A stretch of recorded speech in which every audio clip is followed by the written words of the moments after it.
Hi there, welcome to our session on Agentic Awareness Security. We're here today to discuss how to manage permissions and access control when building AI agents that handle sensitive data. I'm Jesse Carah. I'm an incubation lead for AI agents in the agent ecosystem here at Google Cloud. I've been working alongside my co-host John for the past 5 years exploring and validating new AI products at Google Cloud.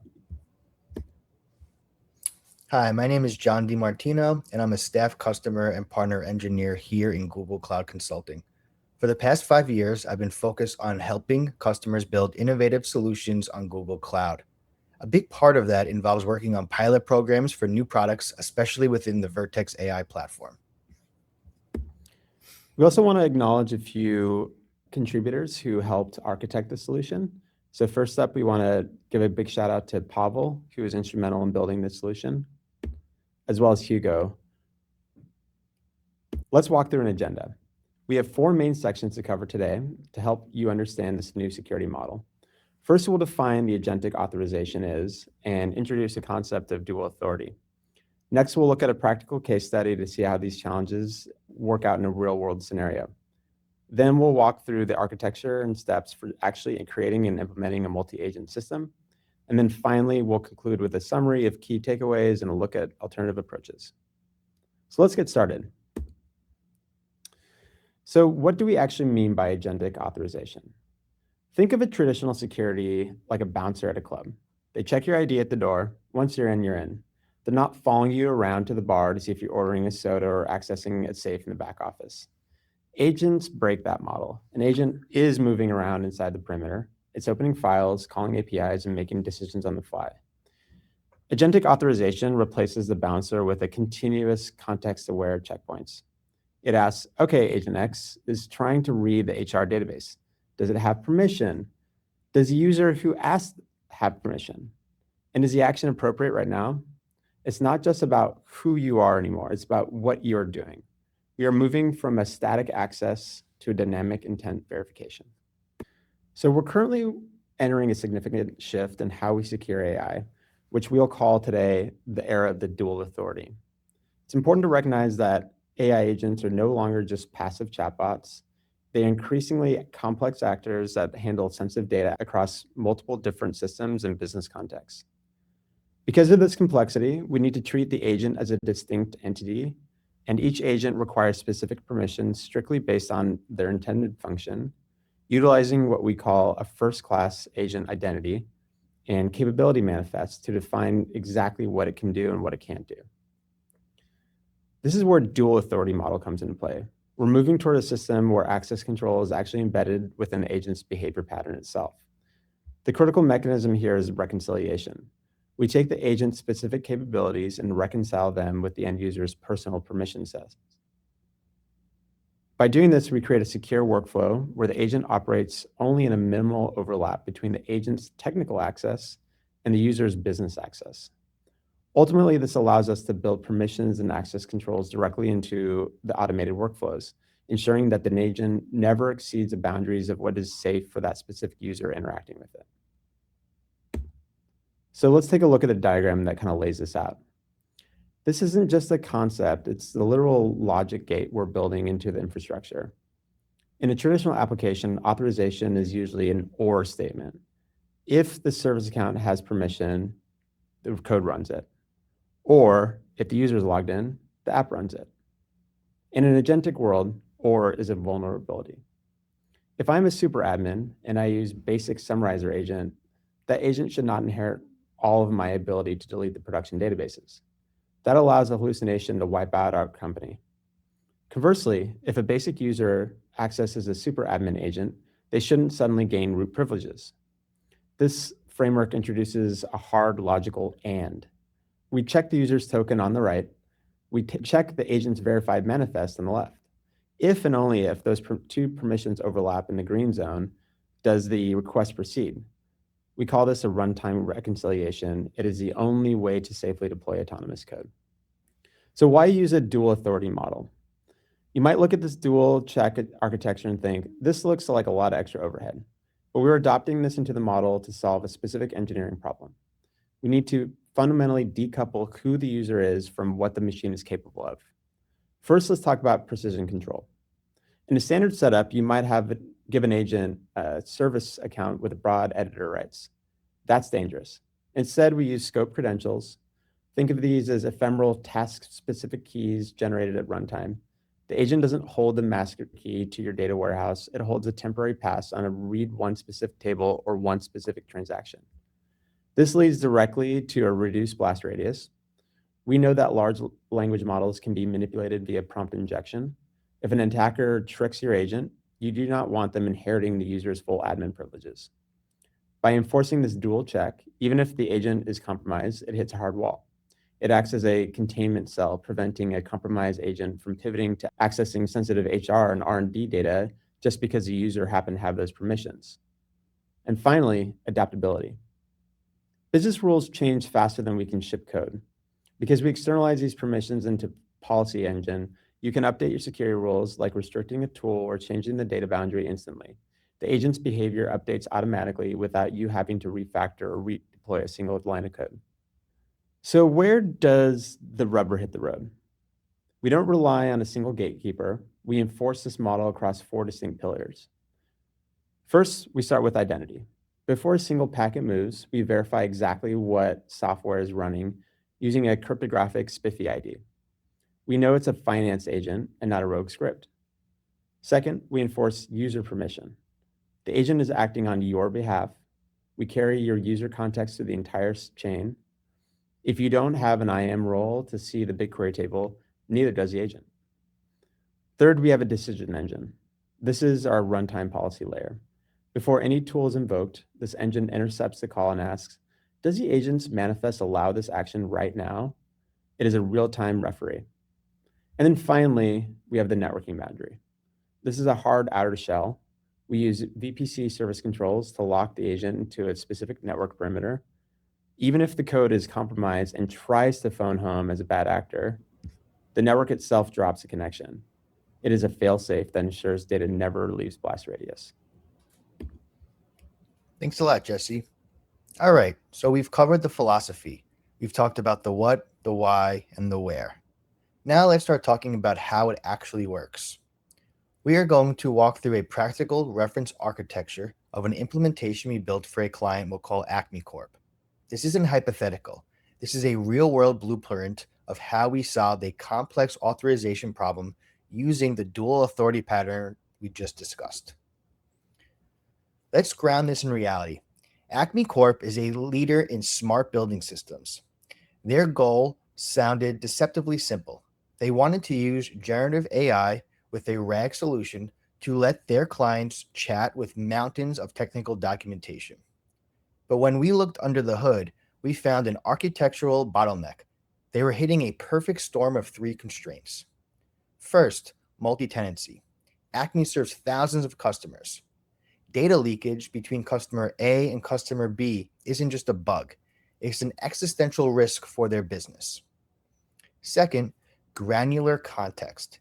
An HVAC technician needs to see deep, complex schematics, but a project manager only needs to see high-level summaries. The access depends entirely on who you are in that specific moment. And third, and this is the kicker, unstructured data. We aren't querying a SQL database where we can just add a simple where clause to filter rows. We are searching thousands of unstructured PDFs. Traditional role-based access control completely fails here. Trying to define a static role for every possible combination of customer tier and job function would lead to an explosion of complexity that would be impossible to maintain. They needed something that could enforce boundaries dynamically at runtime and not just configure a single time. All right, let's open up the architecture. To build this system, we first need to define our nouns. We call these principles. In a traditional system, you usually have users and maybe groups. But remember, our dual authority model, we need to treat the AI agent as a first-class citizen. So for Acme, we modeled 3 distinct types of identity objects. In our reference code, these are our identity primitives. The distinction here is architectural, not just semantic. First, we have users. These are human components, the HVAC technician and the managers interacting with the system. Second, and this is a critical shift, we have agents. In our code base, the agent inherits from the exact same base class as the user.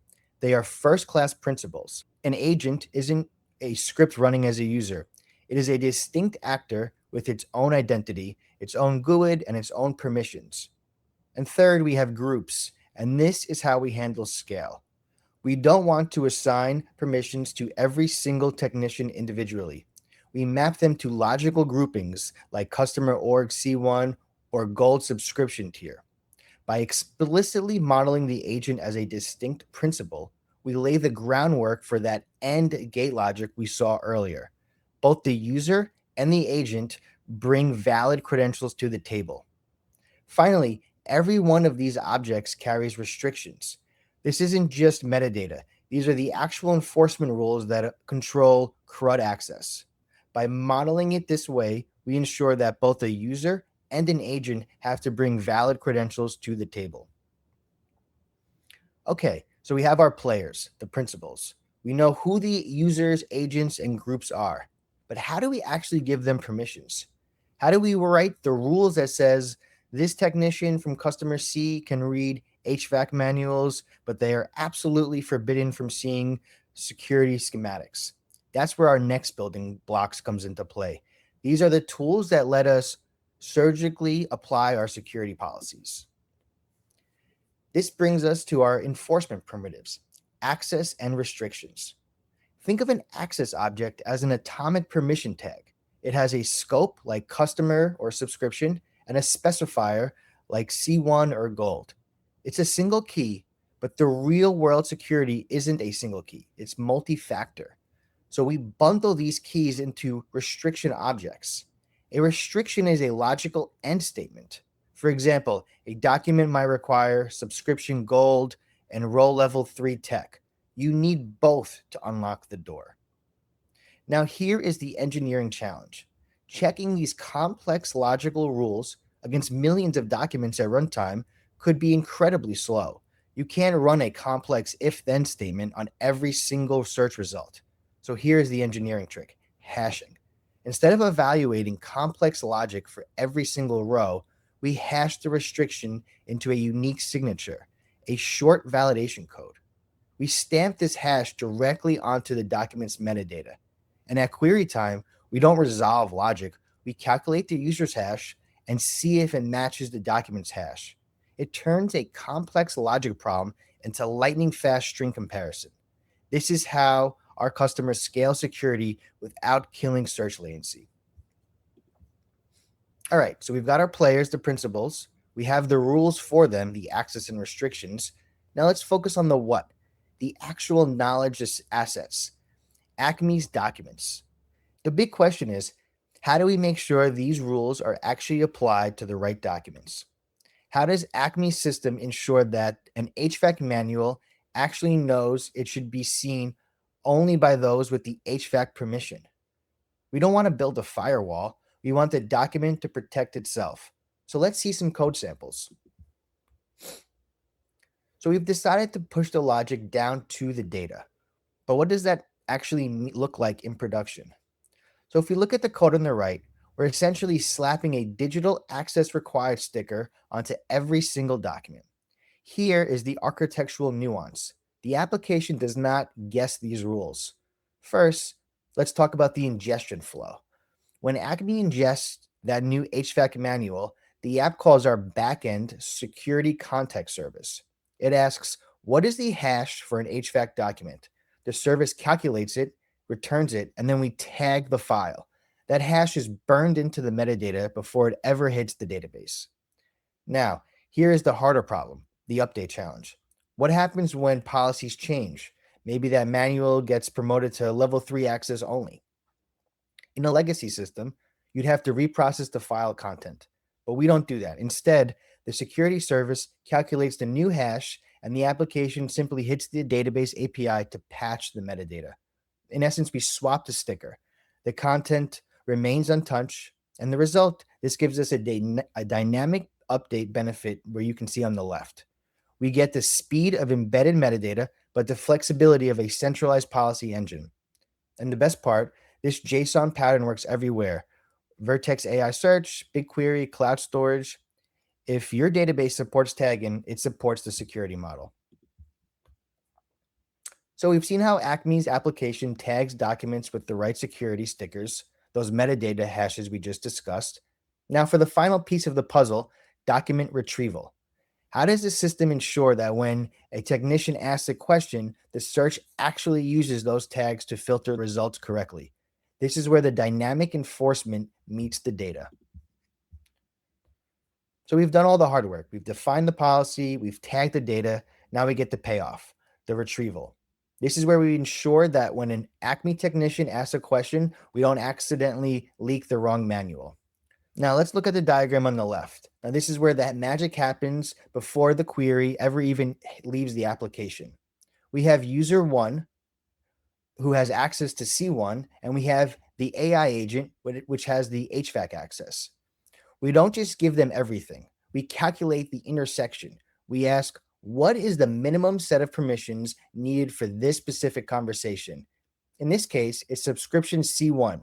This is our reconciled restriction. The application takes that reconciled permission and converts it into a filter, a list of those hashes. Now think of this filter as a temporary set of keys. And we hand these keys to the agent and say, go search for the HVAC systems, but only bring back what these keys can unlock. This is the performance secret.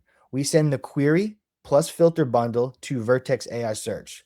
The search engine doesn't scan the whole database and then check permissions. That's too slow.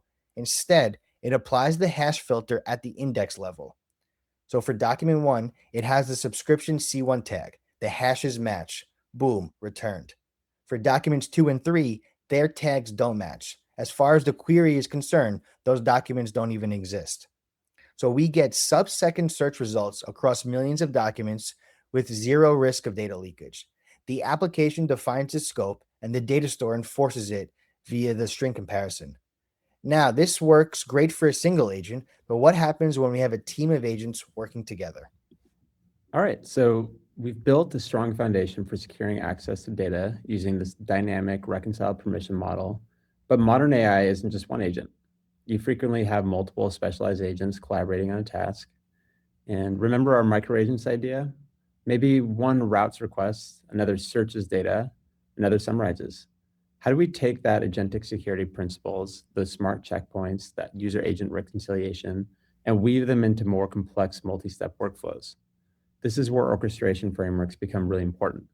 We'll see how we integrated our security model using Google's Agent Development Kit, or ADK. Let's see how the ADK helps us manage the flow and enforce security boundaries between these collaborating agents. So far, as I said before, we have built a rock-solid foundation for a single interaction. But let's be honest, modern enterprise AI isn't just one agent sitting in a loop. You have your team of agents, you have your router, a researcher who's querying a database, and a writer who's summarizing those results. The engineering challenge is, how do we take the least privileged model we just built and thread it through a complex multi-step workflow? Our solution is orchestration. We treat our agent workflow as a graph where we can inject logic between the steps. We don't just let agent grab a tool, we implement what's called a just-in-time security checkpoint. Imagine a dedicated node in your graph, a reconciliation node, that sits right in front of your tools. We can trace a real request to see how this protects Acme. First, we have our query detection. A user from customer C1 asks about the future of machine M1. Then we have routing. This graph detects future tense and routes the agent to the specialized future agent. Here's our checkpoint. Before the agent can search, the graph pauses. It calls our backend, user is C1, agent is future agent, what's the intersection? Then comes a filter. The backend replies, the intersection is C1 only. It hands back the hash. Then finally, we have execution. This search tool runs strictly with that C1 filter. Even though the future agent can know everything and the user asks about M1, the system forces this intersection. The result, the user sees only document D1. And if the user gets promoted tomorrow, Well, the very next time they run this flow, the checkpoint recalculates, the intersection expands, and now they can see new data. No code change is required here. All right, so let's wrap things up. Today, we explore a concept of dual authority, where we treat the AI agent and the user as distinct entities with separate permissions. We show how embedding access controls into document metadata creates a granular control system that limits an agent's blast radius. The custom approach ensures that agents strictly adhere to the data boundaries, accessing only what is explicitly authorized. It's important to remember that you don't always need to build a custom metadata engine or to get similar results. There are standard industry protocols like OAuth 2.0 and Workforce Identity Federation that can mimic this behavior by exchanging credentials for scope tokens.